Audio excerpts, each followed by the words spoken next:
ये है इस ड्रामा का तीसरा पार्ट। क्यूट लड़की जो नई स्कूल में जाती है जहां हर कोई उसे बुली करता है, लेकिन वक्त के साथ सब उसी से प्यार करने लगते हैं। पिछले पार्ट में हमने देखा था कि हमारी प्यारी जे और यूरी स्कूल फेस्टिवल में थे, जहां यूरी ने हिम्मत करके उसे अपने दिल की बात बता दी, मुझे तुमसे प्यार है, और साथ ही उसे किस भी कर दिया। लेकिन तभी एंट्री होती है कीफर की, जो खुद भी जे से प्यार करता है। वो दोनों को साथ देखकर भड़क जाता है। अगले दिन जब जे उठती है तो देखती है कि वो अपने कमरे में नहीं बल्कि किसी अजनबी रूम में है। उसे समझ नहीं आता वो यहाँ कैसे आई, किसने उसके कपड़े बदले और क्या हुआ पिछली रात। डर और तेज सरदर्द के बीच वो खुद को संभालने की कोशिश करती है। तभी हमें फ्लैशबैक में पता चलता है कि यूरी की हरकत से शर्मिंदा होकर वो वहां से भाग गई थी। बाद में फेलिक्स उसे बास्केटबॉल चैंपियनशिप जीतने की पार्टी में ले जाता है, लेकिन वहां का सीन कुछ और ही होता है। सब लड़के बिगड़े हुए, ड्रिंक्स चल रही हैं और माहौल पूरा आउट ऑफ कंट्रोल। तभी कीको एंट्री मारता है, वही लड़का जो जे को पहले से पसंद करता था। वो बताता है कि ये पार्टी उसके घर में हो रही है और वो खुद भी नशे में धुत है। जे को भी अंदर ले जाता है और सबको चिल करने को कहता है। अंदर सब मस्ती में झूम रहे होते हैं, कोई डांस कर रहा है, कोई बेवकूफी कर रहा है। एक लड़का फेलिक्स से कहता है, भाई इसको भी हिट कर दे, लेकिन जे शालीनता से बत्तख की तरह डांस करती है। सब हंस पड़ते हैं, खासकर फेलिक्स। तभी कीको जोर से बोलता है कि ये पार्टी फेलिक्स के लिए है क्योंकि उसने बास्केटबॉल जीता है। सब फेलिक्स के लिए चीयर करने लगते हैं। फेलिक्स। लेकिन हमारी जे को अचानक भूख लगती है। वो खाने की तलाश में घर में घूमने लगती है। तभी देखती है मीका किसी अजनबी लड़के के साथ खड़ी है। जे को लगता है कि मीका अपने बॉयफ्रेंड को धोखा दे रही है, तो वो जाकर उसे डांटती है। लेकिन सच्चाई कुछ और होती है। वो अजनबी असल में मीका का बॉयफ्रेंड ही होता है, जो पहचान छुपाने के लिए गेटअप बदल कर आया था ताकि कीफर को पता न चले, क्योंकि कीफर और कीको की दुश्मनी पुरानी है। सब तय करते हैं कि आधे घंटे में पार्टी छोड़ देंगे, लेकिन जे बाथरूम जाने का बहाना करके निकलती है और तभी एक नशे में धुत लड़का उसे देखकर अपनी गर्लफ्रेंड समझ बैठता है। वो उसके करीब आने की कोशिश करता है, पर तभी कीको पहुंच जाता है,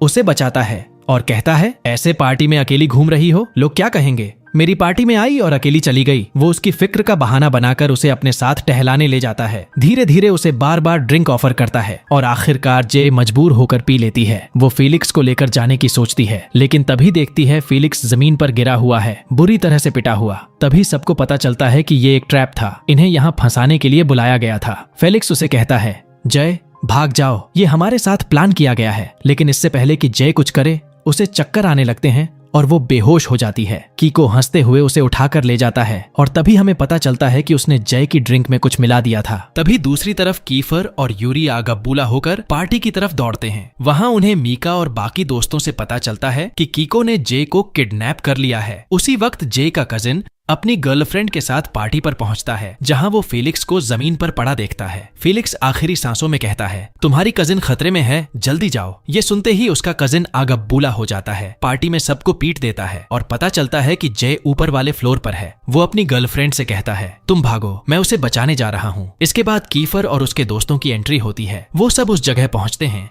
जहां फेलिक्स जमीन पर गिरा हुआ और बुरी तरह जख्मी पड़ा होता है। सब घबरा जाते हैं और तुरंत कुक फ्रेंड से कहते हैं कि उसे बाहर ले जाओ। गुस्से से भरे कीफर और उसके दोस्त तय करते हैं कि अब बदला लेंगे। वो कीको के गैंग पर टूट पड़ते हैं, कोई मुक्का, कोई किक, चेहरे तोड़ डालते हैं, लिटरली हड्डियां छटका देते हैं। सबको धूल चटाकर कीफर और यूरी ऊपर के फ्लोर की तरफ दौड़ते हैं, जहां जे को बचाना होता है। वहां पहुंचकर देखते हैं कि जे का कजिन पहले से ही कीको से लड़ रहा है। वो उसे मार रहा है क्योंकि कीको ने जे के करीब आने की कोशिश की थी। वो लोग कमरे में घुसते हैं और पाते हैं कि जे गहरी नींद में है। कजिन बताता है कि उसने टाइम पर पहुंचकर उसे बचा लिया था और अब जल्दी से उसे यहाँ से ले जाना चाहिए क्योंकि नीचे लड़ाई और बड़ी होने वाली है। कीफर उसे उठाता है और अपने घर ले जाता है ताकि वो सुरक्षित रहे। अब सीन कट होता है। जे होश में आती है, लेकिन उसे कुछ याद नहीं। वो कमरे से बाहर निकलती है, ये देखने कि आखिर वो कहाँ है। घर बिल्कुल साफ सुथरा है, सब कुछ सधा हुआ और पार्टी जैसा कोई माहौल नहीं। तभी पीछे से एक लड़का आता है। उसे देखकर जे को लगता है कि कहीं उसे पहले देखा है। वो पूछती है, तुम कौन हो? तो बच्चा मुस्कुराकर कहता है, मैं कैफर का छोटा भाई हूँ। वो बताता है कि वो अब उनके घर पर है और उसके सारे दोस्त बाहर उसका इंतजार कर रहे हैं। जे हैरान रह जाती है, उसे पता ही नहीं था कि कीफर के भाई भी हैं। वो उसके साथ बाहर जाती है,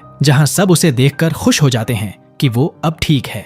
जे दौड़कर फेलिक्स के पास जाती है और पूछती है, तुम ठीक हो? फेलिक्स मुस्कुराते हुए कहता है कि अब वो बिल्कुल ठीक है और माफी मांगता है कि वो पार्टी में उसे प्रोटेक्ट नहीं कर पाया। फिर बताता है कि कीफर और उसके दोस्तों ने ही समय पर पहुंचकर उसे बचाया। तभी यूरी आता है और पूरी सच्चाई बताता है। कीको का असली टारगेट तुम थी जे। उसने फेलिक्स को बस एक बहाने के तौर पर इस्तेमाल किया ताकि तुम्हें फंसा सके, लेकिन शुक्र है कि हम टाइम पर पहुंच गए। जे हैरान रह जाती है। उसे विश्वास नहीं होता कि कीको उसके साथ इतना घटिया प्लान बना सकता है। वो सबको शुक्रिया कहती है कि उन्होंने उसे बचाया। बाद में यूरी कीफर से बात करता है और कहता है, देख, जे को अब और मत इन सब प्लान्स में शामिल कर। वो मासूम है और उसे पहले ही बहुत बार खतरा हो चुका है, बस उसे दूर रख। ये सुनकर कीफर आग बबूला हो जाता है, इतना गुस्सा कि उसके हाथ में पकड़ा ग्लास वो जोर से तोड़ देता है और उसका हाथ कट जाता है। उधर फेलिक्स को अब भी गिल्ट है कि जय उसकी वजह से खतरे में पड़ी, लेकिन जय उसका मन हल्का करते हुए कहती है, मैं तुमसे नाराज नहीं हूँ, मैं अपनी मर्जी से तुम्हारे साथ पार्टी में गई थी। तभी उसे कीफर का हाथ जख्मी दिखता है। वो यूरी से पूछती है कि क्या हुआ, लेकिन यूरी कुछ नहीं बताता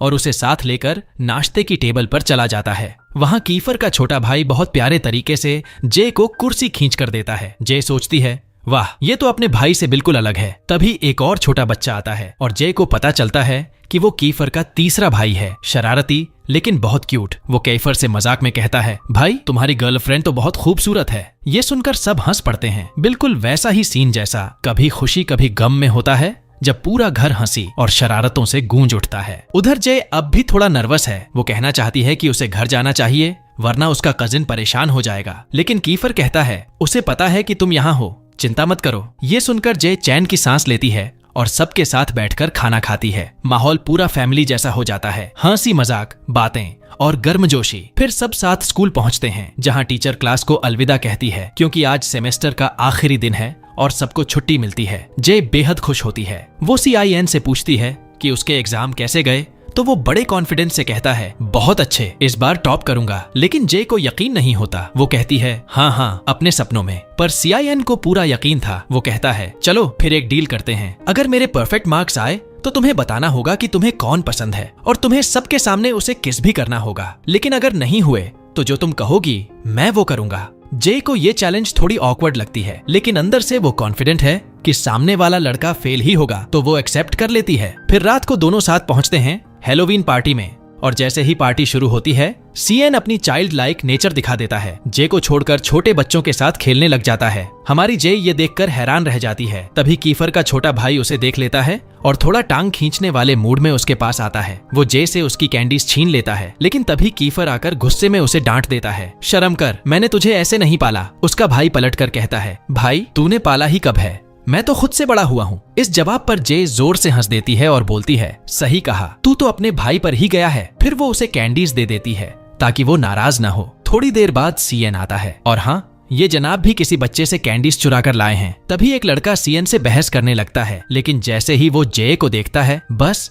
नजर वहीं अटक जाती है। जय की ब्यूटी देख वो फ्लर्टिंग मोड में आ जाता है और कहता है, चलो ना एक डेट पर चलते हैं, मैं ज्यादा इंतजार नहीं करता। जय पोलाइटली मना करने की कोशिश करती है, लेकिन हमारा कीफर, जो कि थोड़े हॉट टेम्पर्ड और पोसेसिव टाइप है, बीच में कूद पड़ता है। वो जय का हाथ पकड़कर कहता है, ये मेरी फियांसे है, उससे दूर रहो नहीं तो तुम्हें कबाब बना दूंगा। बेचारा लड़का डरकर भाग जाता है। जय अंदर से खुश हो जाती है, उसका दिल तेज तेज धड़कने लगता है। वो अपने सीने पर हाथ रखती है और हल्के से मुस्कुराती है। फिर कीफर उसे बताता है कि कीको को स्कूल से निकाल दिया गया है क्योंकि उसने बहुत बड़ी गलती की थी। वो जय को डांटते हुए कहता है, मैंने तुझसे कहा था ना, उस पर भरोसा मत करना, अब से तू मेरी जिम्मेदारी है, तू वही करेगी जो मैं कहूंगा। और फिर दोनों साथ में पार्टी में घूमने लगते हैं। कीफर जूस लेने जाता है और जब तक वो वापस आता है, जय के आसपास एक और लड़का मंडराने लगता है जय सच में मैन मैग्नेट है। तभी एक नकाब पहने लड़का आकर उसे उस आदमी से दूर करता है। वो अपना नाम बताता है और जय को शॉक लगता है। उसकी आवाज जानी पहचानी लगती है, जैसे वो उसके फैमिली से कोई हो। वो पूछती है, तुम कौन हो?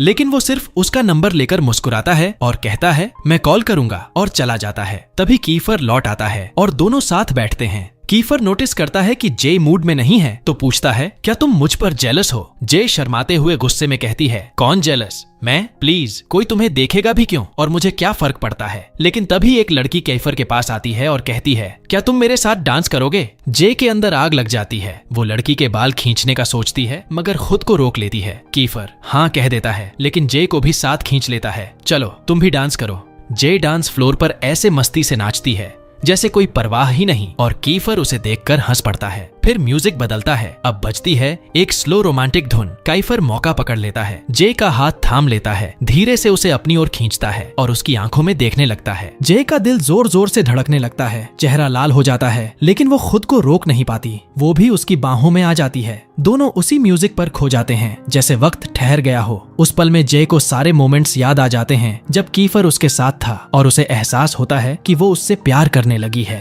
वो थोड़ा झुकती है, शायद किस करने के लिए, लेकिन शर्म के मारे रुक जाती है। मगर कीफर, वो तो बैड बॉय है ना, वो आगे बढ़ता है और सबके सामने उसे किस कर देता है। जे शॉक में लेकिन अंदर से खुश, जबकि कीफर कूल अंदाज में मुस्कुरा देता है, तुम शरीफ हो, मैं नहीं। दिन के आखिर में कीफर जे को घर तक छोड़ने आता है। दोनों एक दूसरे को देखते हैं लेकिन कुछ कह नहीं पाते, बस वो ऑकवर्ड सी खामोशी। फिर कीफर धीरे से आगे बढ़ता है, जे के सिर पर एक प्यारा सा किस करता है और चला जाता है। जे ब्लश करती है, उसकी आंखों में दिल सी चमक। Clearly she is in love. लेकिन जैसे ही वो घर पहुंचती है, उसका कजिन बाहर आता है और गुस्से में कहता है, इतनी देर क्यों लगाई? जे चुपचाप अंदर चली जाती है, लेकिन रात भर सो नहीं पाती। वो कमरे में बैठकर सोचती है, अब मुझे थोड़ी डिस्टेंस बनानी चाहिए। मगर जैसे ही कीफर का मैसेज आता है, उसका चेहरा खिल उठता है। वो तुरंत रिप्लाई करने का सोचती है, दिल की धड़कनें बढ़ जाती हैं। उसी वक्त यूरी का मैसेज भी आता है, हे छुट्टियां कैसी जा रही हैं? लेकिन जे का ध्यान अब कहीं और है। उसके दिल में सिर्फ कीफर का नाम गूंज रहा है। वो जानबूझकर यूरी को रिप्लाई नहीं देती, क्योंकि उसे डर होता है कि कहीं दोनों आपस में लड़ना पड़े। लेकिन तभी उसे एक मिस्ट्री मैसेज मिलता है, उसी मास्क्ड गाय से जिसे वो हैलोवीन पार्टी में मिली थी। वो कहता है कि उसे जे से जरूरी बात करनी है, उसकी फैमिली और ब्रदर के बारे में। जे शॉक में पड़ जाती है और समझ नहीं पाती कि करे तो क्या करे। अगले दिन छुट्टियां खत्म हो जाती हैं और वो फिर से स्कूल लौटती है। वहां पहुंचते ही नोटिस बोर्ड पर रिजल्ट लगे हुए होते हैं। जय भी अपनी रिजल्ट देखने दौड़ पड़ती है,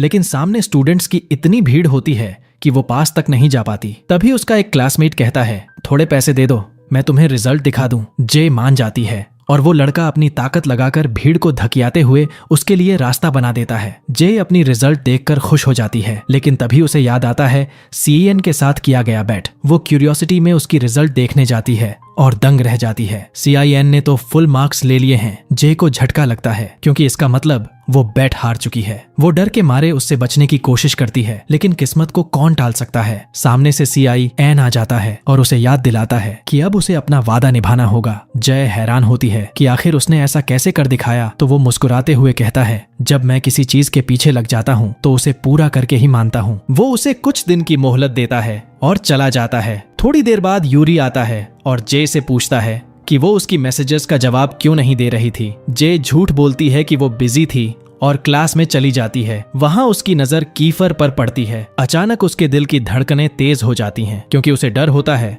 कि कहीं वो किसी को कल रात की बात न बता दे। जे जल्दी से बैग उठाकर निकलने लगती है, लेकिन कीफर रास्ता रोक लेता है। तभी सीएन भी वहां पहुंच जाता है और सबके सामने जे से अपने बेट को पूरा करने को कहता है। क्लास के सारे स्टूडेंट्स क्यूरियोसिटी में भर जाते हैं। सब जानना चाहते हैं कि आखिर बेट था क्या। जब सीएन उन्हें बताता है तो सब जय के चारों ओर घिर जाते हैं, ये सोचकर कि वो शायद उनमें से किसी एक को चुनेगी। जय घबरा जाती है और कीफर व यूरी दोनों खुश होते हैं, क्योंकि उन्हें लगता है कि जय उनमें से किसी को चुनेगी। लेकिन जय स्मार्ट है, वो दोनों को बेवकूफ बनाते हुए सीधा जाती है और बॉक्सर लड़के के गाल पर किस कर देती है। वो लड़का उस वक्त सो रहा होता है तो एकदम हक्का बक्का उठ बैठता है। जे कहती है, बाद में समझाऊंगी। बाकी सब लड़के शॉक में रह जाते हैं और जेलस होकर उस पूर लड़के को पीटने के लिए उसके पीछे भाग पड़ते हैं। इतने में जे के फोन पर फिर से मास्क्ड गाय का मैसेज आता है। वो कहता है कि वो उसे मॉल में मिलना चाहता है। जे तुरंत तैयार हो जाती है और स्कूल के बाद मॉल पहुंचती है, लेकिन तभी उसका कॉल आता है। वो कहता है कि वो नहीं आ सकता क्योंकि उसके दोस्त उस पर नजर रख रहे हैं। जे इधर उधर देखती है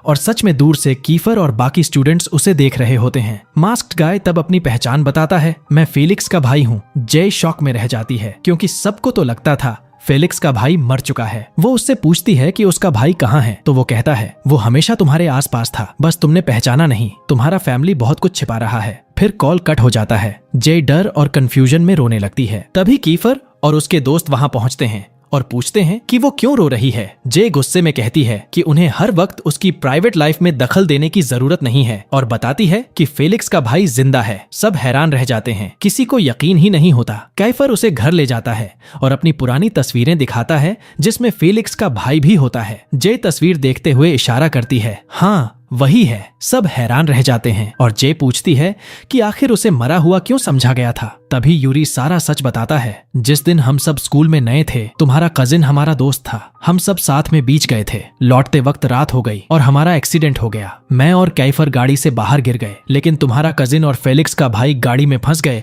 और वो पानी में गिर गई। लेकिन तुम्हारा कजिन किसी तरह बाहर निकल आया और हमने फेलिक्स के भाई को बचाने की कोशिश की, मगर बहुत देर हो चुकी थी। पुलिस ने कहा कि वो डूब गया होगा। तभी से सबको लगा कि फेलिक्स का भाई मर गया। जे की आंखों में आंसू आ जाते हैं। यूरी उसे वार्न करता है कि शायद फेलिक्स का भाई अब उसके करीब इसलिए आ रहा है ताकि तुम्हारे कजिन से बदला ले सके। जे डर जाती है और प्रॉमिस करती है कि वो अब उससे नहीं मिलेगी। लेकिन घर लौटने के बाद भी वो सोचती रहती है और तभी फेलिक्स का भाई जे को कॉल करता है। जे गुस्से में जवाब देती है और कहती है कि उसे सब कुछ पता चल गया है। वो पूछती है कि क्या वो उसे मैनिपुलेट करना चाहता है, लेकिन वो उसे भरोसा दिलाता है कि उसका मकसद उसे हर्ट करना नहीं है और समय आने पर वो सब कुछ बताएगा। जे का मन और उलझ जाता है और वह रात भर इस बात पर सोचती रहती है। अगले दिन उसकी नींद कम होने की वजह से वो क्लास में खुद ही सो जाती है। कीफर उसे देखता है और मौका पाकर उसकी तस्वीर खींच लेता है, लेकिन जे जाग जाती है और उसे फोटो डिलीट करने के लिए मोबाइल छीनने की कोशिश करती है। कीफर लंबा है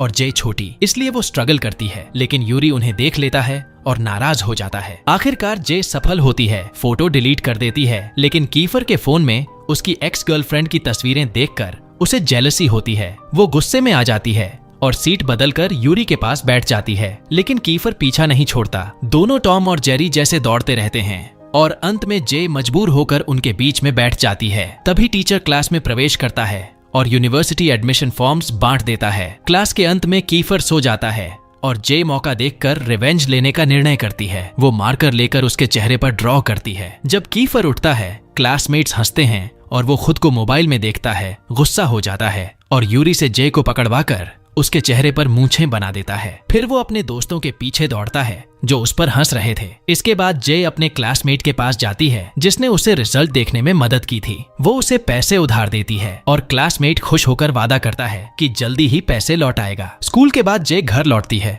और पाती है कि उसका कजिन अपनी गर्लफ्रेंड के साथ बैठा है। वो जे को साथ खाने के लिए बुलाते हैं, लेकिन जे उन्हें पोलाइटली रिफ्यूज कर देती है और अकेले खाने लगती है। वो टेबल पर देखकर सोचती है कि कैसे वो किसी के साथ कॉम्पीट नहीं कर सकती, क्योंकि वो उसकी तुलना में बहुत सुंदर है। शायद इसी वजह से कीफर उसे कभी भूल नहीं पाया। अगले दिन जे स्कूल पहुंचती है और देखती है कि CAN उसका इंतजार कर रहा है ताकि दोनों क्लास में साथ जाएं। अचानक उसका फोन स्ट्रेंज नंबर से रिंग होता है। जे टेंस हो जाती है और सोचती है कि शायद ये फेलिक्स का भाई है, इसलिए वो CIN को वहां से भगा देती है और फोन उठाती है। दूसरी तरफ वही क्लासमेट होता है जिसने उससे पैसे उधार लिए थे। उसका वॉइस डरावना और अलग सा लगता है। वो अर्जेंटली पैसे मांगता है और जे पता लगाती है कि वो किंग्स ग्राउंड नामक क्लब में है। यूरी भी वहां पहुंच जाता है और क्लब का नाम सुनते ही कहता है कि ये जगह बहुत खतरनाक है, इसलिए वो अपने दोस्त को बचाने अकेला ही जाएगा। लेकिन जे जिद करती है कि वो उसके साथ जाएगी और आखिरकार यूरी मान जाता है। दोनों वहां पहुंचते हैं और पाते हैं कि यह रेसलिंग क्लब है। वहां का बॉस इंटिमिडेटिंग है और उसका निकनेम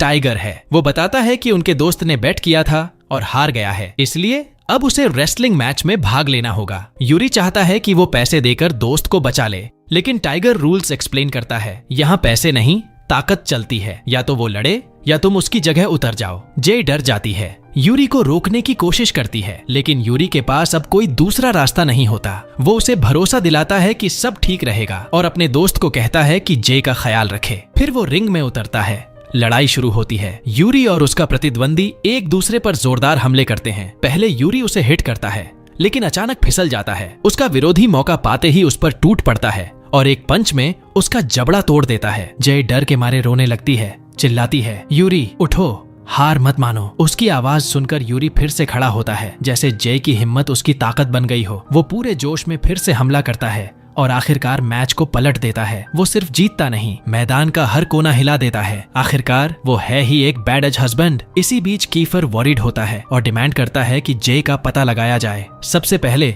उसका हैकर फ्रेंड उसे लोकेट करता है और बताता है कि जे रेसलिंग क्लब में है। कीफर तुरंत भागता है ताकि उसे बचा सके। इस बीच यूरी अपना फाइट खत्म करता है और जे को गले लगाकर रीएश्योर करता है कि सब ठीक है। वो उसे ले जाने लगता है, लेकिन टाइगर, क्लब का बॉस, उन्हें रोकता है और जय को भी लड़ाई में पार्टिसिपेट करने के लिए कहता है। तभी कीफर टाइम पर पहुंच जाता है, अपने दोस्त को एक धमाकेदार पंच मारता है कि उसने जे को इस जगह तक लाकर खतरे में डाल दिया, और जे से कहता है कि अगर उसे कुछ होता तो वो खुद को कभी नहीं माफ करेगा। कीफर जे का हाथ पकड़ता है और दोनों जल्दी से क्लब से निकलने लगते हैं। सिक्योरिटी गार्ड उन्हें रोकना चाहता है, लेकिन कीफर एक ही पंच में उसे ढेर कर देता है और जे को सुरक्षित बाहर ले जाता है।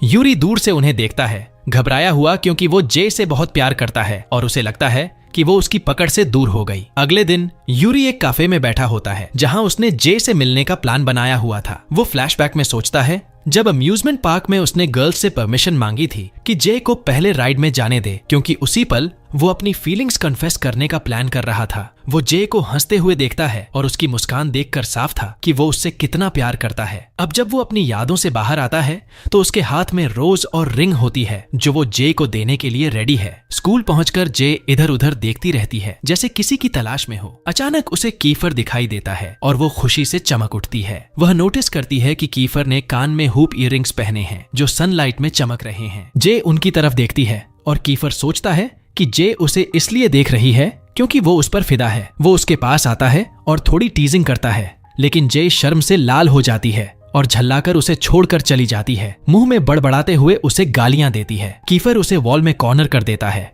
और वॉर्न्स करता है कि अगर उसने फिर से उसे गाली दी तो वो उसे जबरदस्त पनिशमेंट देगा, और इस दौरान वो उसे चिढ़ाते हुए देखता रहता है। जे नर्वस हो जाती है और मजबूरी में चुप हो जाती है, लेकिन गुस्से में फिर से अपना मुंह बंद नहीं कर पाती। फिर जे अपने क्लासमेट्स के साथ यूनिवर्सिटी विजिट के लिए जाती है। वहां वो नोटिस करती है कि सीएन अपनी टाई नहीं बांध पा रहा। वो आगे बढ़कर खुद उसकी टाई सेट कर देती है। बाकी सारे लड़के भी उसी के पास आ जाते हैं। जय, मेरी भी बांध दो ना, क्योंकि क्लास में वही एक लड़की है जिसे ये काम आता है। यूरी भी इम्प्रेस करने के लिए खुद टाई बांधने की कोशिश करता है, पर उल्टा गड़बड़ कर देता है। जे हंसते हुए उसकी भी ठीक कर देती है और बस कीफर का जेलसी मोड ऑन हो जाता है। वो जानबूझकर अपनी टाई भी खोल देता है ताकि जे उसकी भी बांध दे, जबकि उसे खुद अच्छी तरह आता है। जे उसे टोकती है, अरे मैंने देखा था, तू खुद बांध सकता है, अब क्या चाहिए। फिर भी जे का दिल बड़ा है, वो उसकी टाई भी बांध देती है ताकि वो नाराज न हो। कीफर जे की नरमी देखकर खो जाता है, उसकी आंखों में सीधा देखता रहता है, लेकिन जय शर्म से उसकी टाई खींच देती है। बस करो अब। फिर सब यूनिवर्सिटी पहुंचते हैं। जे वहां एक टीचर की फोटो देखती है जो बिल्कुल उसी जैसी दिखती है। उसे लगता है कि शायद वो उससे जुड़ा हुआ है। तभी फेलिक्स आता है, खुश होकर जे को बताता है कि उसने स्पोर्ट्स स्कॉलरशिप जीती है और जे की वजह से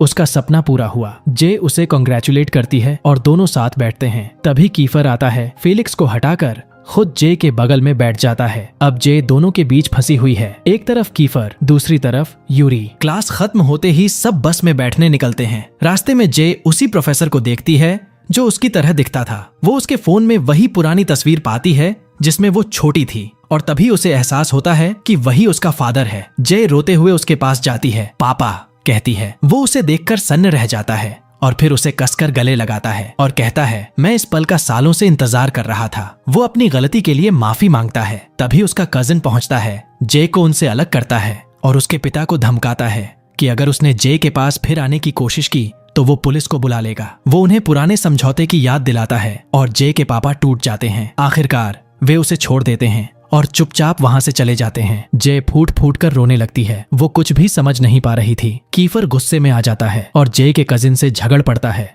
यहाँ तक कि उसे जोर से धक्का देकर गिरा देता है। यूरी और कीफर दोनों ही जे को संभालने की कोशिश करते हैं, लेकिन वो पूरी तरह टूट चुकी होती है। जे घर लौटती है रोती हुई और अपने अंकल का सामना करती है। आपने मुझसे झूठ क्यों बोला? मेरा पापा जिंदा है तो आपने मुझे उससे क्यों दूर रखा? आपके और उनके बीच आखिर क्या समझौता था? अंकल उसकी हालत देखकर पिघल जाता है, लेकिन फिर भी जवाब देने से इनकार करता है। बस इतना कहता है, तुम्हें सब कुछ कल पता चलेगा जब तुम्हारी माँ आएगी। जे सख्त लहजे में कहती है कि वो अपनी माँ से नहीं मिलना चाहती और गुस्से में घर छोड़कर निकल जाती है। वो सीधा कीफर के घर पहुंचती है और नोटिस करती है कि वो अकेला रहता है। जे पूछती है, तुम अकेले रहते हो? तुम्हारे पेरेंट्स कहाँ हैं? कीफर उदास नजर से जवाब देता है, माँ मर चुकी है और पापा ने दूसरी शादी कर ली तो मैंने उन्हें घर से निकाल दिया। तब से मैं और मेरे भाई अकेले रहते हैं। फिर वो जय से पूछता है, और तू यहाँ क्यों आई है? माँ के पास क्यों नहीं गई? जय चुप हो जाती है, कुछ नहीं कहती। माहौल हल्का करने के लिए कीफर एक गेम का आइडिया देता है, कॉन्फेशन गेम। दोनों बारी बारी से एक दूसरे से सवाल पूछेंगे। जो जवाब नहीं देगा उसे सजा मिलेगी। खेल शुरू होता है। कीफर पूछता है उसकी माँ के बारे में। जय उदास होकर कहती है वो किसी और से शादी कर ली और मुझे अंकल के पास छोड़ दिया। अब जय की बारी आती है। वो पूछती है क्या कभी तू मेरे कजिन से सुलह करेगा? कीफर चुप रहता है, कुछ नहीं कहता। जय तुरंत सजा देती है। पेन उठाकर उसके चेहरे पर मूछें बना देती है जैसे पिछली बार किया था। दोनों हंसने लगते हैं। फिर जय पूछती है ये ईयररिंग्स लड़कियों वाले हैं ना, तूने क्यों पहने हैं? कीफर मुस्कुराता है ये मेरी माँ की याद है। जब तक ये मेरे कान में है मुझे लगता है वो मेरे साथ है। दोनों का मूड हल्का हो जाता है और फिर पेन से एक दूसरे के चेहरों पर रंग लगाने लगते हैं। खेल खेल में चेहरों पर इंक ही इंक। अचानक कीफर शरारती लहजे में पूछता है क्या तू मुझसे अट्रैक्टेड है? जय घबरा जाती है और झल्लाकर बोल पड़ती है मुझे तुझसे प्यार कभी नहीं, मैं किसी पागल से प्यार नहीं कर सकती। कीफर जोर से हंसने लगता है क्योंकि जय भूल गई थी कि जो गाली देगा उसे सजा मिलेगी। कीफर मौका पकड़ता है, जय के करीब आता है और उसे किस कर देता है। जय शौक में रह जाती है, चेहरा लाल, दिल धड़कता हुआ। वो चाहकर भी उसे थप्पड़ नहीं मार पाती क्योंकि अंदर से वो जानती है उसे कीफर वाकई पसंद है। अगले दिन जय अपने दोस्तों के साथ स्कूल जाती है लेकिन रास्ते में देखती है कि कीफर का छोटा भाई किसी लड़के से झगड़ रहा है बस इसलिए कि उसने उसकी गर्लफ्रेंड से बात कर ली थी। छोटा है पर फाइटर कम नहीं। उस लड़के का मुंह लहूलुहान कर देता है। जय हैरान होती है कि कीफर बीच में नहीं जा रहा। तभी यूरी आता है और कीफर के भाई को धक्का देकर रोकता है। कीफर को गुस्सा आता है और वो यूरी को मुक्का मार देता है। यूरी पलटकर जवाब देता है तो कीफर उसके कमजोर हिस्से पर किक मारता है और उसे नीचे गिरा देता है। जय आग बबूला हो जाती है। इनफ कीफर, गलती तुम्हारी और तुम्हारे भाई की है। वो यूरी को उठाकर उसकी मदद करती है और गुस्से में कीफर को वहीं छोड़ देती है। बाद में सब एक रेस्टोरेंट में बैठते हैं। जय को यूरी की सादगी और शांति बहुत भाती है। यूरी खुश होकर कहता है थैंक यू जय, तुमने मेरा साथ दिया, और फिर धीरे से आई लव यू कह देता है। लेकिन वो ये बात जापानी में बोलता है ताकि जय समझ न सके। सीएन माहौल हल्का करने के लिए कहता है देखो कीफर बुरा नहीं है, उसे अभी तक अपने किए पर गिल्ट हो रहा होगा। तभी कीफर वहां आता है, सबको डिनर पर ट्रीट देता है और सीधा यूरी के पास जाकर हाथ मिलाता है। No hard feelings. दोनों मुस्कुराते हैं। यही होती है असली दोस्ती। लेकिन जय अब भी नाराज होती है और कहती है तुम्हें माफी मांगनी चाहिए। मगर कीफर का तो ईगो बहुत बड़ा है। वो मना कर देता है और अपने स्टाइल में बोलता है अगर मैं तुझे तेरे पापा की लोकेशन बता दूं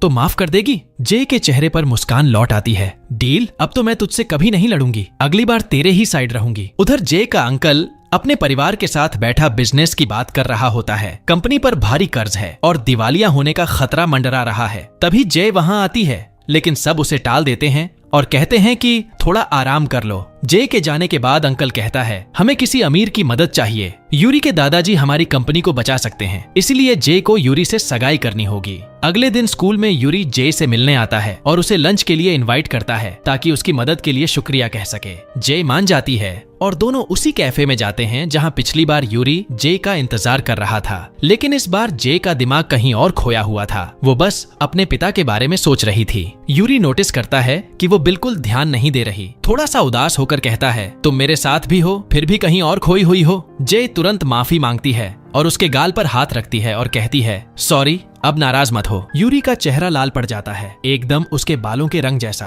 तभी अचानक कीफर वहां पहुंच जाता है। जय को देखकर गुस्से में भर उठता है क्योंकि वो उसकी कॉल्स इग्नोर कर रही थी। वो जय का हाथ पकड़कर कहता है चलो मेरे साथ, मुझे तुम्हारे पापा का पता चल गया है। लेकिन तभी यूरी भी जय का हाथ थाम लेता है। रुको जय, मुझे तुमसे एक जरूरी बात करनी है। जय असमंजस में पड़ जाती है लेकिन फिर यूरी से कहती है माफ करना, मैं लौटकर बात करती हूँ। यूरी मुस्कुराता है और बस इतना कहता है ठीक है, मैं यहीं तुम्हारा इंतजार करूंगा, चाहे जितना वक्त लगे। कीफर जय को उस जगह ले जाता है जहां उसके पिता रहने वाले थे। वो दोनों वहां पहुंचते हैं। जय बेसब्री से पूछती है क्या मेरे पापा अंदर हैं? लेकिन रिसेप्शनिस्ट बताती है कि वो आज सुबह ही सफर पर निकल गए। जय की आंखें भर आती हैं। मैं बस उनसे एक बार मिलना चाहती थी। कीफर उसे धीरे से गले लगा लेता है। रो मत, वो तुम्हें जरूर देखेंगे। दिन ढलते ढलते जय लौटकर फिर उसी कैफे में आती है और क्या देखती है, यूरी अब तक उसका इंतजार कर रहा होता है। जय शर्मिंदा होकर कहती है सॉरी, मैं लेट हो गई। लेकिन यूरी मुस्कुराकर कहता है कोई बात नहीं जय, अगर तुम्हारे लिए इंतजार करना पड़े तो जिंदगी भर भी कर लूं।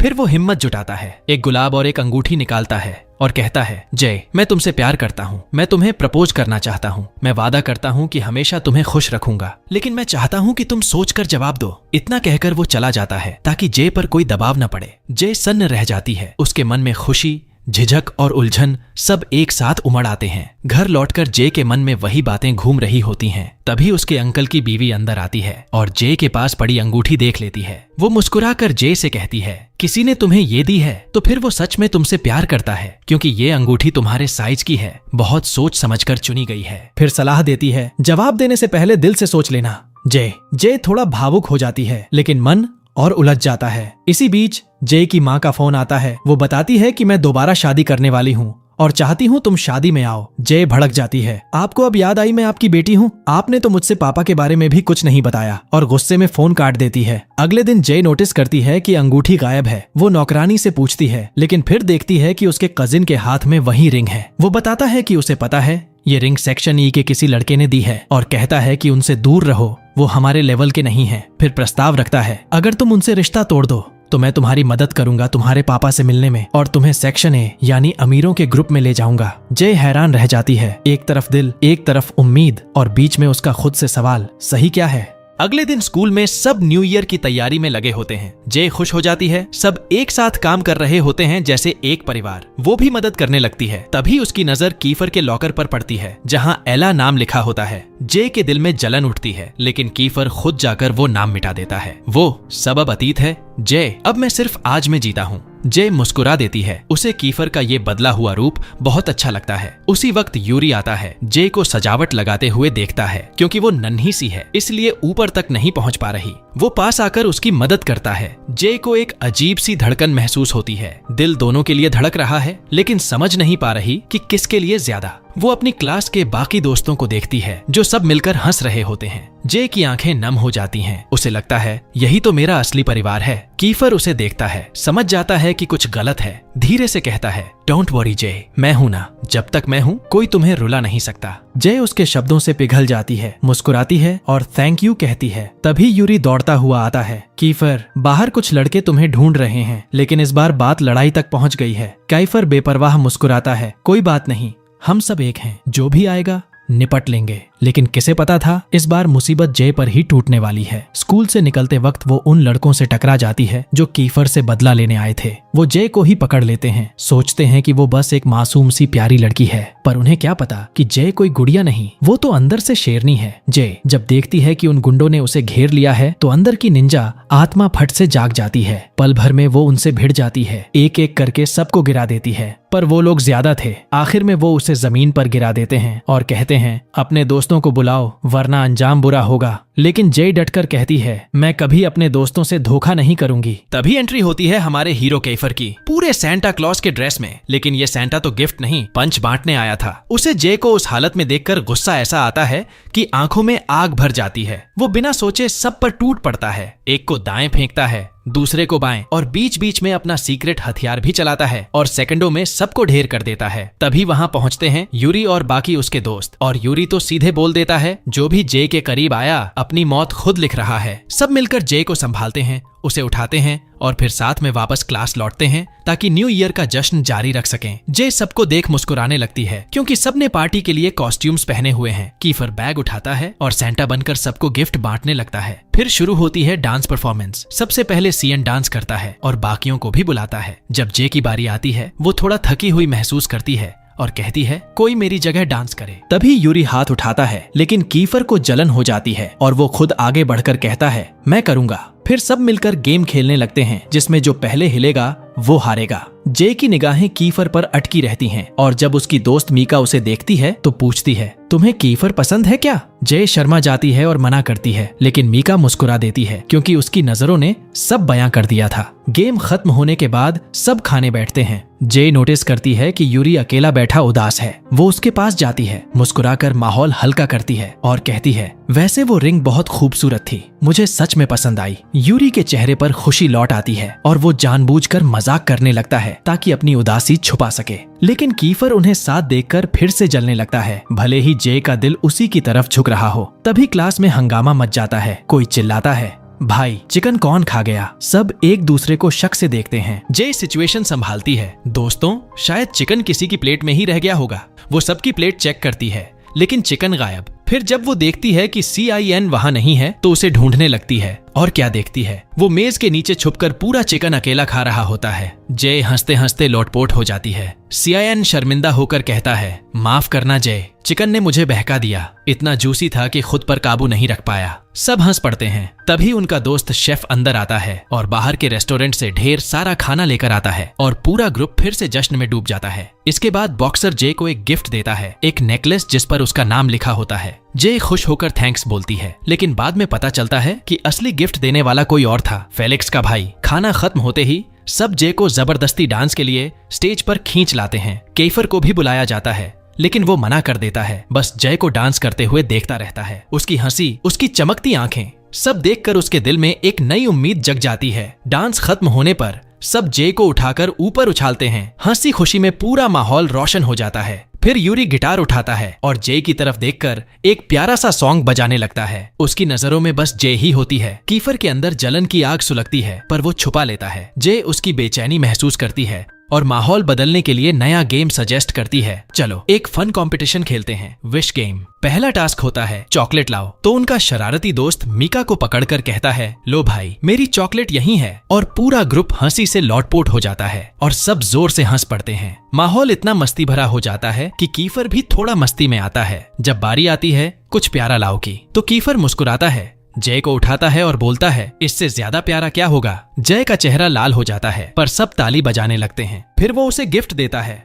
और जब जय खोलती है तो अंदर से निकलता है किसी का किंग साइज मजाक, इंडोमी नूडल्स का पैकेट। जय का चेहरा देखकर सबकी हंसी नहीं रुकती। यूरी तो बस वहीं बैठा जलता रह जाता है। तभी गेम में अगली रिक्वेस्ट आती है, बताओ जिसे तुम पसंद करते हो। और यूरी मौका नहीं छोड़ता, जय को सीधा अपनी बाहों में उठाकर सबके सामने बोलता है, दोस्तों ये रही वो जिससे मैं प्यार करता हूँ। पूरा क्लास शॉक्ड। जय शर्म से लाल और फौरन खुद को छुड़ाकर भाग जाती है। जाकर सीएन के पास बैठ जाती है ताकि माहौल थोड़ा नॉर्मल लगे। सब सोचते हैं कि ये तो बस मजाक था, लेकिन हमारे दिल तो अब तक धड़क रहे हैं। अब आती है गिफ्ट एक्सचेंज की बारी। सब अपनी अपनी गिफ्ट्स खोलते हैं, किसी को बेल्ट, किसी को हैंगर, किसी को टूटे खिलौने, और हमारे यूरी को मिलता है एक लेजेंडरी झाड़ू। पर मीका की गिफ्ट तो एकदम धमाकेदार निकलती है। उसने अपने बॉयफ्रेंड से लिपस्टिक गिफ्ट ली थी और वहीं सबके सामने उसे लगाकर गाल पर किस कर दी। पूरा क्लास चीयर करता है, वाह भाई आगे का सोच लिया इसने। जय जब अपनी गिफ्ट खोलती है तो अंदर से निकलते हैं मेंस क्लॉथ्स। सब हैरान। जय खुद सोचती है, क्या मैं अब लड़कों वाले कपड़े पहनने लगी क्या। उसे लगता है कीफर ने भेजी होगी, पर असल में वो सीएन की शरारत निकलती है। वो गुस्से में भागती है और कहती है, रुक जा सीआईएन, आज तेरे दांत अलग गिने जाएंगे। भागते भागते जय क्लास के दरवाजे पर रुक जाती है। अंदर सब स्टूडेंट्स हंस रहे हैं, खेल रहे हैं, जश्न मना रहे हैं। जय की आंखों के सामने वो सारे पल घूम जाते हैं। जब वो पहली बार इस क्लास में आई थी, सब उसे भगाना चाहते थे, लेकिन अब वही लोग उसकी फैमिली बन गए हैं। उन्होंने उसके साथ हंसा, लड़ा, उसे बचाया, और हर बार जब जय खतरे में होती तो सब सच में उसे बचाने के लिए दौड़ पड़ते थे। वो सब यादें सोचकर जय की आंखों से आंसू निकल आते हैं। लेकिन तभी कीफर पास आता है, उसके आंसू पोंछता है और धीरे से कहता है, मुझे तुम्हें उदास देखना बिल्कुल पसंद नहीं। जय का दिल पिघल जाता है। उसकी आंखों में फिर से मुस्कान लौट आती है। उसी पल वो फैसला लेती है, मैं अपने दोस्तों को नहीं छोड़ूंगी। वो अपने कजिन को मैसेज भेजती है, मैं इस क्लास को छोड़कर कहीं नहीं जा रही। फिर दौड़कर वापस अंदर जाती है, सबके बीच खड़ी होकर मुस्कुराती है और पूरी गैंग के साथ एक प्यारी सी ग्रुप फोटो खिंचवाती है। सबकी हंसी, चमकती लाइट्स और जय की खुशी, उस पल सब कुछ परफेक्ट लगता है। अगले दिन जय घर पर उठती है, नींद और हैंगओवर में डूबी हुई। उसे बस इतना याद रहता है कि पिछली रात उन्होंने घर पर पार्टी की थी। कुछ लोग जल्दी चले गए थे, जबकि बाकी वहीं रुक गए थे। नीचे सबने जमकर ड्रिंक किया था। यूरी थोड़ा उदास था, लेकिन जय तो बस मस्ती में डूबी हुई थी, हंसती, बातें करती, सबको हंसा रही थी। धीरे धीरे उसे कुछ कुछ याद आने लगता है और वो शर्मिंदा महसूस करती है। उसे एहसास होता है कि शायद कुछ बहुत अहम हुआ था, मगर वो ठीक से याद नहीं आ रहा। उसे याद आता है कि वो सीआईएन और फेलिक्स के साथ बैठी थी, तभी सब आकर ड्रिंक करने लगे थे। सब हैरान थे क्योंकि जय आम तौर पर नहीं पीती थी, मगर उस रात वो बस यूरी का ध्यान चाहती थी। यूरी उसके और करीब खिंचता चला गया, लेकिन जय इतनी ज्यादा नशे में थी कि उसे संभालना मुश्किल हो गया। धीरे धीरे सब सो गए। जय को भूख लगी तो वो नीचे गई कुछ खाने के लिए। तभी यूरी आया और उससे बात करने लगा, उसी प्रपोजल के बारे में जो उसने पार्टी में किया था। उसने कहा कि वो तब भी बहुत खूबसूरत लग रही थी जब वो गुस्से में थी। जय ने उसे टाल दिया, सोचते हुए कि वो नशे में है, लेकिन यूरी ने कहा कि वो सच में उससे प्यार करता है और जय बस उससे भाग रही है क्योंकि वो खुद भी कुछ महसूस करती है, मगर मानना नहीं चाहती। यूरी ने उसका हाथ पकड़ लिया, घुटनों पर बैठ गया और बोला, इस बार सीरियसली बताओ, क्या तुम मुझसे शादी करोगी? जय दंग रह गई। उसने सोचा भी नहीं था कि बात शादी तक पहुंच जाएगी। उसने कहा कि वो बहुत कंफ्यूज है और इतनी कम उम्र में शादी जैसी बात नहीं सोच सकती। यूरी का दिल टूट गया और वो चुपचाप चला गया। जय वहीं खड़ी रह गई। जो कुछ हुआ था वो बार बार सोचती रही। उसे याद आया कि पिछली रात यूरी और कीफर के बीच कुछ बात हुई थी, शायद उसी से जुड़ा था ये सब। अगले दिन जब वो नीचे आती है तो देखती है कि उसकी दादी घर आई हैं। सब बहुत खुश हैं। तभी अचानक सीएन आता है। जय हैरान तो होती है पर खुश भी। वो बहुत सौम्य और अच्छा लगता है, लेकिन जब किसी ने मजाक में कहा कि क्या वो दोनों रिलेशनशिप में हैं, तो सीएन ने तुरंत इनकार किया। जय ने तुरंत बात काट दी, क्योंकि सब, यहाँ तक कि अंकल भी उन्हें देख रहा था। अंकल को ये सब पसंद नहीं आता। उसे लगता है जय को पढ़ाई पर ध्यान देना चाहिए, प्यार व्यार पर नहीं। वो उसे साइड में ले जाकर समझाने की कोशिश करता है, क्योंकि वो जय की बहुत परवाह करता है। उधर सीएन जय की दादी के बहुत करीब आ जाता है, जो उसे दिल से चाहने लगी थी। इसी बीच अंकल अपनी वाइफ से बात करते हुए ये कबूल करता है कि उसे जय पर सख्त होने का अफसोस है, लेकिन साथ ही वो ये भी जानना चाहता है कि जय को वो अंगूठी किसने दी जो वो पहने हुए है। जय नहीं चाहती थी कि कोई, खासकर अंकल, उसके पर्सनल मामलों में दखल दे। सब कुछ चल ही रहा था कि उनके परिवारों के बीच दिवालिया होने से बचने के लिए साझेदारी आगे बढ़ाई जा रही थी। जय अपनी दादी को जूस सर्व करती है, जो पूरे जोश से क्रिसमस की तैयारियों में लगी थी। सब एक साथ जुटते हैं और जय की दादी गिफ्ट बांटना शुरू करती हैं। जय भी उनके साथ बैठती है और देखती है कि सीआईएन भी वहां मौजूद है, खुश और एक्साइटेड दिख रहा है। तभी जय को उसके एक दोस्त का मैसेज आता है। उसने उसे उसके साथ खड़े रहने के लिए शुक्रिया कहा और क्रिसमस की बधाई दी। माहौल में खुशियां बढ़ जाती हैं जब सीएन सबका मूड हल्का करता है और कैलिक्स भी अपना क्रिसमस ग्रीटिंग भेजता है। जय अपने चारों ओर इतने प्यार और अपनापन देखकर सच में खुश हो जाती है। लेकिन तभी कीफर का मैसेज आता है। बस 2 शब्दों में लिखा होता है, मैरी क्रिसमस जय। बाकियों की तरह उसमें कोई झोंक या इमोजी नहीं था। जय थोड़ा निराश होती है। वो कुछ दिल से लिखा हुआ उम्मीद कर रही थी, फिर भी वो मुस्कुरा देती है। उधर कीफर अपने परिवार के साथ चुपचाप खाना खा रहा होता है, मन ही मन बीती बातों को याद करता हुआ। फिर आता है गिफ्ट खोलने का वक्त। सबको प्यारे प्यारे तोहफे मिलते हैं और सब जश्न मनाते हैं। लेकिन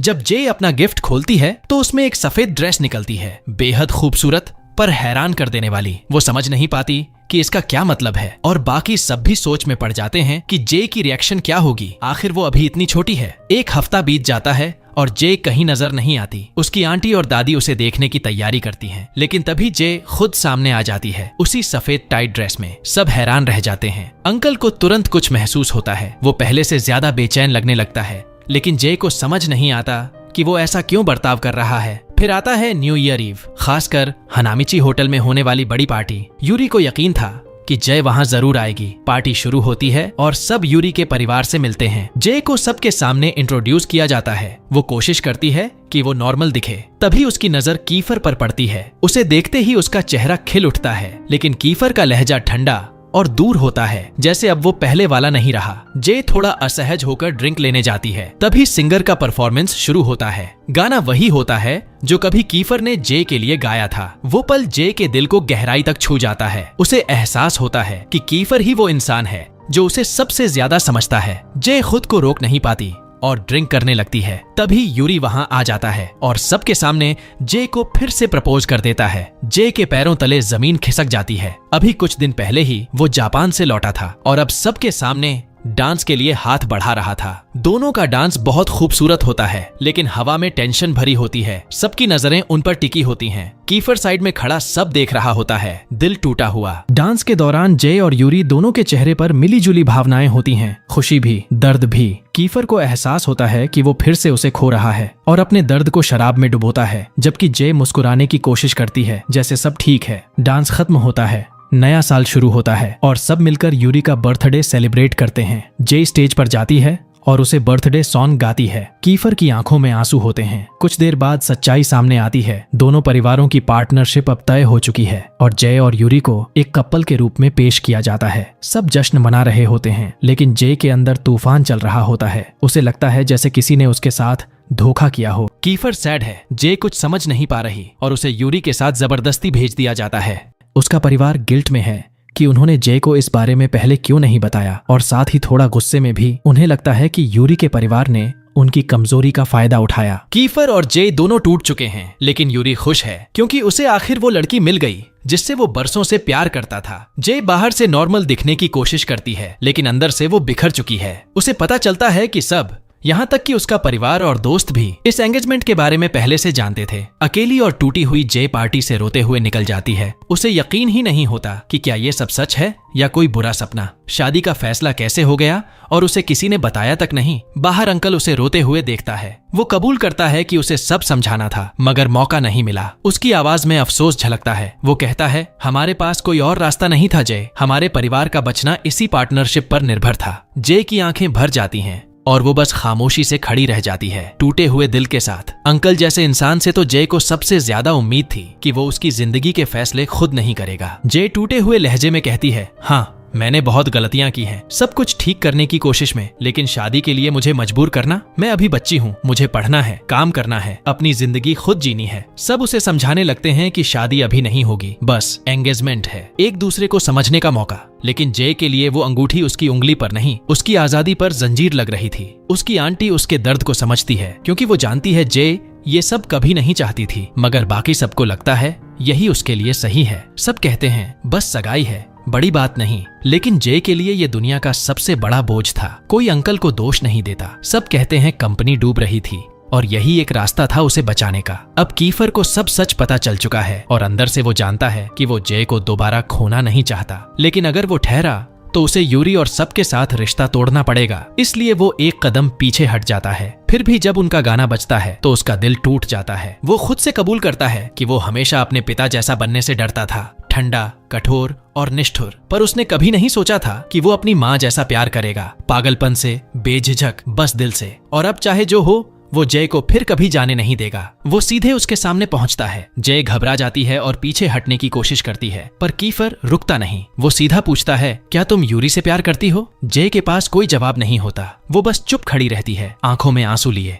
तब कीफर कहता है, या तो जवाब दो या मुझे किस करो। जय फिर भी चुप रहती है, बस रोती है। और उसी दर्द भरे सन्नाटे में कीफर उसे किस कर देता है। शायद वो अलविदा था या शायद कुछ और गहरा। जय उसे धक्का देती है, गुस्से और उलझन में चिल्लाती है कि वो ऐसा कैसे कर सकता है इस हालात में। लेकिन कीफर फिर से उसे कसकर अपने पास खींच लेता है और एक बार फिर उसे किस कर देता है, इस बार और गहराई से, जैसे दिल का सारा दर्द उसी पल में बहा देना चाहता हो। दोनों की आंखों से आंसू गिर रहे होते हैं। तभी डिंग, लिफ्ट खुलती है और कुछ लोग अंदर आते हैं। पल टूट जाता है। दोनों जल्दी से एक दूसरे से दूर हट जाते हैं, जैसे कुछ हुआ ही ना हो। लेकिन हवा में अब भी वो जलता हुआ एहसास बाकी रहता है। जय अपने परिवार को याद करती है जिन्होंने हमेशा उसकी रक्षा की, जबकि कीफर अपने सीक्रेट से पीछा नहीं छुड़ा पाता। दोनों खोए हुए हैं अपने ही जज्बातों में। जय चुपचाप चली जाती है। कीफर वहीं खड़ा रह जाता है, आंखों में दर्द और पछतावा। तभी यूरी आता है और बड़े नरमी से उसका हाथ पकड़कर कहता है, चलो सब इंतजार कर रहे हैं। जय खोई हुई सी उसके साथ चली जाती है। यूरी उसे रूफटॉप पर लेकर आता है। चारों तरफ खूबसूरत सजावट, लाइट्स और ठंडी हवा। वो उसे मुस्कुराने के लिए कहता है, थोड़ा हंसो, इस पल का मजा लो। दोनों चलते हैं और जय को हैनामिची फैमिली से मिलवाया जाता है क्योंकि उसने यूरी का प्रपोजल मान लिया था। सब टोस्ट करते हैं, ड्रिंक्स उठाते हैं, मुस्कुराते हैं, लेकिन जय के अंदर सब कुछ उल्टा पुल्टा है। वो बाथरूम जाने का बहाना बनाकर निकलती है और तभी कीफर फिर सामने आ जाता है। वो उसे एक बार फिर रोकता है। जय हैरान होती है, अब क्यों कीफर? वो भी टूट चुका होता है। कहता है, मैं अब तुम्हें रोकने नहीं आया, लेकिन डरता हूँ इस बात से कि तुम किसी और की हो जाओगी, जबकि तुम्हारा दिल अब भी मेरे पास है। वो उसकी आंखों में देखता है और कहता है, मैं देख सकता हूँ जय, तुम शादी से नहीं डर रही, तुम इस बात से डर रही हो कि तुम्हारा दिल किसी और के लिए धड़कता है। फिर वो सब कुछ साफ साफ कह देता है, मैं तुमसे प्यार करता हूँ और अब छुपाऊंगा नहीं। जय सन्न रह जाती है। तभी आसमान में पटाखे फूटने लगते हैं। न्यू ईयर का आतिशबाजी शो शुरू हो जाता है। जय उसकी आंखों में देखती है और अचानक उसे खींचकर किस कर लेती है। आसमान में रंग बरस रहे होते हैं और नीचे दो दिल एक हो रहे होते हैं। कीफर उसे और मजबूती से थामता है और दोनों का किस गहराता चला जाता है। उनका प्यार अब पहले से ज्यादा तेजी से जल रहा होता है, बिना डर, बिना झिझक। तभी परिवार के लोग पहुंचते हैं। यूरी की माँ अपने बेटे को दूर खड़ा देखती है, टूटा हुआ, अकेला, किसी का इंतजार करते हुए